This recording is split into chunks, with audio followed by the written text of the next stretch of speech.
सर्वप्रथम सर्वांना जय शिवराय। आज मला व्हिडिओमध्ये पाहून वाईट लोकांच्या पोटात दुखेल पण चांगल्यांना आनंद होईल। सोडा तो विषय, मेन मुद्द्यावरती येतोय। 20 तारीख जी आहे त्याच तारखेला महाराष्ट्रात मान्सून प्रवेश करतोय, पण आता तरी घाई करू नका, कारण की 20-21 त्याला पूर्ण महाराष्ट्र व्यापू द्या। 22 पासून पुढे पेरणी योग्य वातावरण आहे। 20 लाच वातावरण पूर्ण चेंज होऊन जाईल आणि निगेटिव्हिटी जी करतायत त्यांना एक विनंती आहे, मागचे अंदाज चेक करा, त्यामध्ये आताच्या वातावरणामध्ये काही फरक आहे का।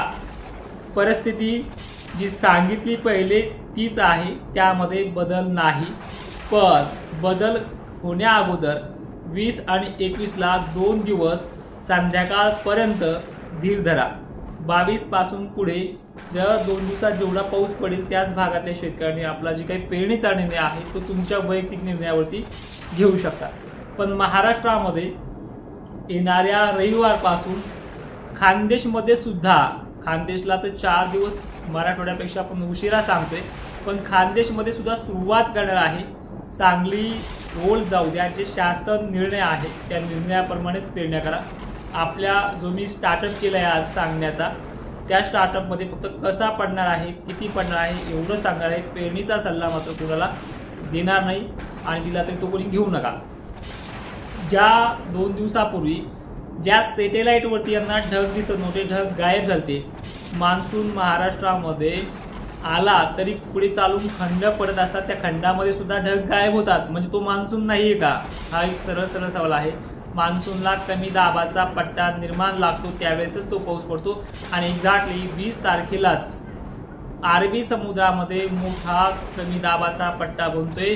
त्यामुळे 20 तारखेपासून पुढे महाराष्ट्रात प्रवेश करायला, महाराष्ट्र पूर्ण व्यापायला ही जवळपास 2 दिवस तरी घेऊ शकतो, म्हणजे 20-21 ला महाराष्ट्रामध्ये पावसाची जी काही सुरुवात आहे ती होणार आहे। 20 तारीख काही भाग असे आहेत तिथे स्थानिक स्वरूपासारखा पाऊस पडू शकतो, म्हणजे बरा आहे पण पडू शकतो। त्यामध्ये बीड जिल्हा आहे, थोडेफार धाराशिवचे भाग आहेत, थोडेफार जालना, छत्रपती संभाजीनगर आहे, जळगावमध्येही मोजक्या ठिकाणी उष्णतेमुळे हा पाऊस पडू शकतो।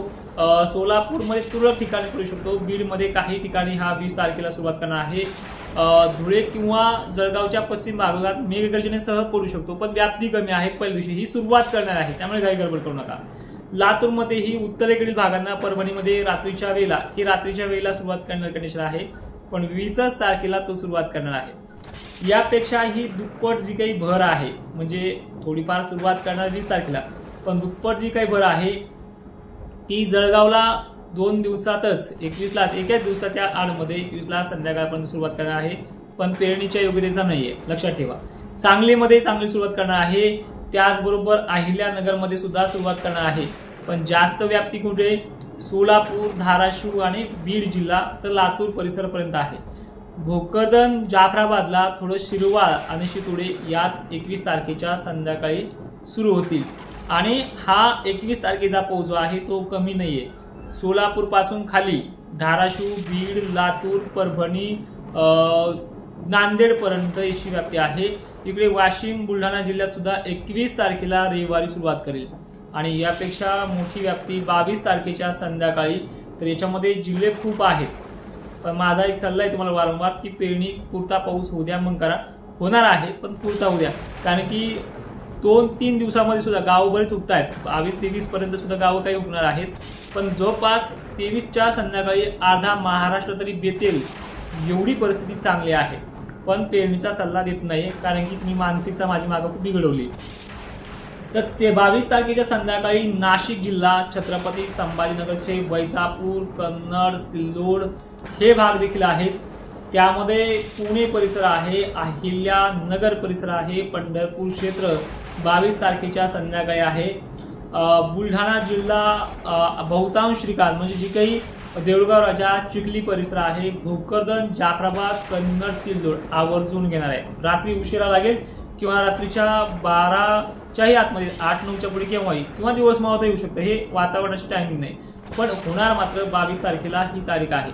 आता तुम्ही म्हणता ते 20-21 पण आम्हाला सांगितलं होतं आहे, तुमच्या भागामध्ये सुरुवात तो करणार आहे, पण सगळेच गावं नाही घेतले तर त्यामुळे तुम्ही काय म्हणताय. त्यामुळे सुरुवात करणारी 20-21 आहे, जी तुम्हाला मी सुरुवातीला सांगितली. पण होणार 2 दिवस मागे पुढे होतात 20 पासून सुद्धा, पण येणार मात्र नक्की ह्यावेळी. कन्नड सिल्लोडला थोडा मोठा पाणी येऊ शकतो, आयल्यानगरला चांगला होऊ शकतो, गंगापूर सुद्धा आहे, अंबड पट्टे सुद्धा मध्यरात्रीपर्यंत 22 तारखेला आहे. पहाटेपर्यंत परभणी जालन्यातला बहुतांश भाग आहे, नांदेड आहे, इकडे अकोल्यापर्यंतच्या दक्षिण भागापर्यंत मजल आहे, वाशिम जिल्हा सुद्धा याच्यामध्ये आहे, बीड बऱ्यापैकी म्हणजे खूप आहे, जो कडाची सर्कल सुद्धा चांगली घेणार आहे. ही 22 तारीख यांना आहे, 20 पासून यांना सुरुवात करेल. सुरुवातीला थोडे काळ थोडे दिवस म्हणजे थोडे गाव घेतो मोजके, पण पुढे पुढे चालून ते वाढत चालतात, हे तुम्हालाही माहिती आहे. आणि विषय येतोय 23 तारखेचा, तो या 22 पेक्षाही व्याप्तीचा विषय वाढून आहे.